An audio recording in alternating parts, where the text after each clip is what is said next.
की 8वीं कक्षा में आप सभी छात्रों का हार्दिक स्वागत है। हम संस्कृत की सुरभि भाग 3 पुस्तक को लेकर के पढ़ने जा रहे हैं, जिसके सबसे पहले दी गई है प्रार्थना और उसके बाद प्रथम अध्याय है सुवचनानी। और प्रार्थना में ये 3 पंक्तियां हैं, असतो मां सद्गमय, तमसो मां ज्योतिर्गमय, मृत्योर्मामृतम गमय।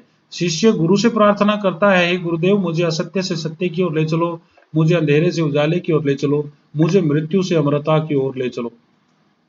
यहाँ पर अर्थ देखिएगा, असतो असत्य से, मां मुझको, सदगमय सत्य की ओर ले चले।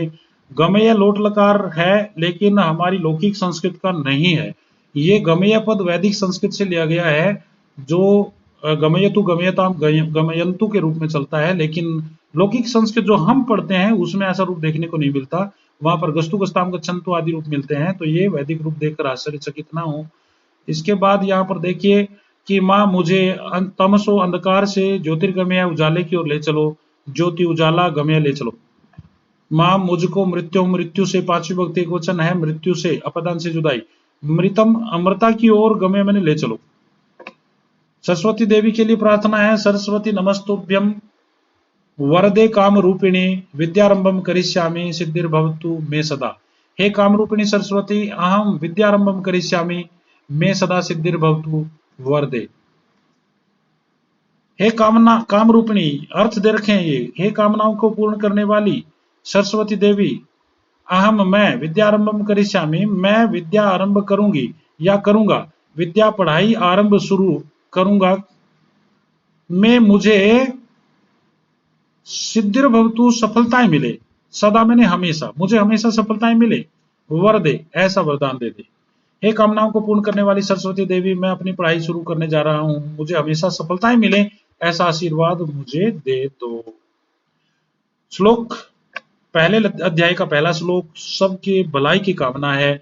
सर्वे भवन्तु सुखिनः, सर्वे सन्तु निरामयाः, सर्वे भद्राणि पश्यन्तु मा कश्चित् दुर्भाग् भवेत्। सभी सर्वे सुखिनः भवन्तु, सभी सुखी हों, सभी निरामया संतु रोग रहित हों, सर्वे भद्राणि पश्यन्तु, सब एक दूसरे की भलाई देखें, कश्चित् दुख भाग मा भवेत्, कोई किसी प्रकार से दुख का भागी न बने। सर्वे सभी सुखिनः सुख युक्त भवन्तु मैंने हो, सर्वे सभी जीव निरामया रोग रहित संतु मैंने हो, सर्वे सभी जीव भद्राणी भलाई एक दूसरे का कल्याण पश्यन्तु मैंने देखें, कश्चित कोई दुख भाग दुख का भागी मां मैंने न भवेत मैंने हो। इसके प्रश्न देखें क्या क्या हो सकते हैं। सबसे पहले विशेषण विशेष्य है, जैसे सर्वे सुखिनः सर्वे निरामया, तो ये दोनों के दोनों विशेषण विशेष्य हैं। विशेषण देकर विशेष्य पूछ लिया जाता है, या जोड़ा देकर के कोई एक पूछ लिया जाता है कि इनमें विशेषण कौन सा है या विशेष्य कौन सा है, छांट कर लिखो। दूसरा संधि देखो, संधि युक्त में कश्चित, ये संधि विसर्ग संधि है, कहा प्लस चित कश्चित पता होना चाहिए। निरामया, निर प्लस आमया, ये यहाँ वर्ण संयोग है, निरुपसर्ग में से आमया अलग गया, निरामया। इसी तरह से कर्तृपद देखिएगा, कर्ता और क्रिया, सर्वे कर्ता है, भवन्तु क्रिया है, सर्वे करता है, संतु क्रिया है, सर्वे करता है, पश्यन्तु क्रिया है, और कश्चित करता है, भवेत क्रिया है। तो कर्ता देकर क्रिया पूछ ली जाती है और क्रियाएं देकर कर्ता पूछ लिया जाता है। तो ये इस ढंग से आपको तैयार करना है। जैसे उदाहरण के तौर पर सर्वे इति कर्तृपदस्य का क्रिया, तो भवन्तु बताना होगा, या फिर जैसे पश्यन्तु क्रिया या कर्तृपदम किम, तो सर्वे बताना होगा। इस तरह से ही अन्य को जाने। अव्यय पद 2 दिए हैं, मां और कश्चित, श्लोक में से छांट के पूछा जा सकता है कि आप अव्यय छांट कर लिखिए। एक पद में उत्तर दें, जैसे यहां पर देखिए सुखिनः भवन्तु, श्लोक में से उत्तर ढूंढे, के सर्वे कीदृशा सन्तु, श्लोक में से प्रश्न का उत्तर ढूंढे, सर्वे कानि पश्यन्तु, श्लोक में छांटें, कश्चित कीदृक मा भवेत्, श्लोक में से ढूंढे। दूसरा प्रश्न है, अधमा धनम इच्छन्ति, धनम मानम च मध्यमा, उत्तमा मानम इच्छन्ति मानव महताम धनम। ये जो श्लोक है इसमें मानव की प्रकृति बताई है कि दुनिया में 3 प्रकार के लोग होते हैं, तो तीनों कोटि के लोगों का यहाँ पर वर्णन है। अधमा मैंने नीच लोग, धनम इच्छन्ति धन चाहते हैं, मध्यमा धनम मानम च, मध्यम कोटि के लोग जो हैं वो धन तो चाहते ही हैं, इज्जत भी चाहते हैं। उत्तमा उत्तम कोटि के लोग, मानव इच्छन्ति केवल इज्जत चाहते हैं, केवल मान चाहते हैं, मानव महताम धनम, क्योंकि मान ही महान लोगों का धन है।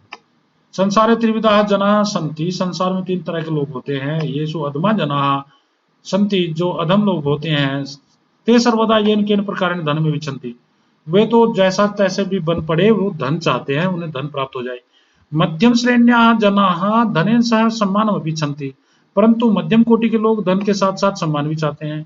परम श्रेष्ठा जना, परंतु श्रेष्ठ लोग तो केवलम सम्मान में विचंति, वे तो सम्मान ही चाहते हैं। तेषां कृते सम्मानम एवं महत्वपूर्ण भवति, उनके लिए तो सम्मान ही महत्वपूर्ण होता है। धनस्य कोपि मूल्यः न भवति, धन के लिए कोई मूल्य नहीं होता। अधमाः, नीच लोग धनम, धन को इच्छन्ति, चाहते हैं। मध्यमाः, मध्यम कोटि के लोग धनम मानम च, धन और मान दोनों चाहते हैं। उत्तमाः मानम इच्छन्ति, उच्च कोटि के लोग इज्जत ही चाहते हैं। मानो ही महताम धन ही, मैंने क्योंकि मानो, मान, इज्जत ही महताम धन, मान लोगों का धन है। तो इसके प्रश्न देखें आप। जैसे सबसे पहले कर्ता क्रिया दिया गया है, अधमा कर्ता है, इच्छन्ति क्रिया है, उत्तमा कर्ता है, इच्छन्ति क्रिया है। इसी तरह से अव्ययपद ही और च 2 अव्ययपद हैं। आपसे प्रश्न पूछे जा सकते हैं। के धनम इच्छन्ति, उत्तर ढूंढिए। उत्तमा जना किम इच्छन्ति, उत्तर ढूंढे श्लोक में से। केवलम मानम इच्छन्ति, मानव एवं के इच्छन्ति, ये भी आप उसमें से ढूंढिए। अधमा जना किम इच्छन्ति, श्लोक में दिया है, ढूंढे। निर्देश के अनुसार उत्तर दें। सतपुरुषा नाम अर्थे, सतपुरुषा नाम इस शब्द के अर्थ में श्लोक के किम पदम प्रयुक्तम अस्ति, श्लोक में कौन सा शब्द प्रयोग किया गया है, छांट करके लिखें। और दूसरा है धनस्य विपक्ष, धन के विपक्ष में श्लोक के किम पदम प्रयुक्तम अस्ति। ये प्रश्न आप अपनी कॉपी में लिखें, तैयार करें। इन श्लोकों की हिंदी लिखें, याद करें, श्लोकों को अच्छे ढंग से तैयार करें। धन्यवाद। अगले श्लोक अगले अध्याय में पढ़ाए जाएंगे, यानी अगला जो लेसन आएगा उसमें पढ़ेंगे। धन्यवाद।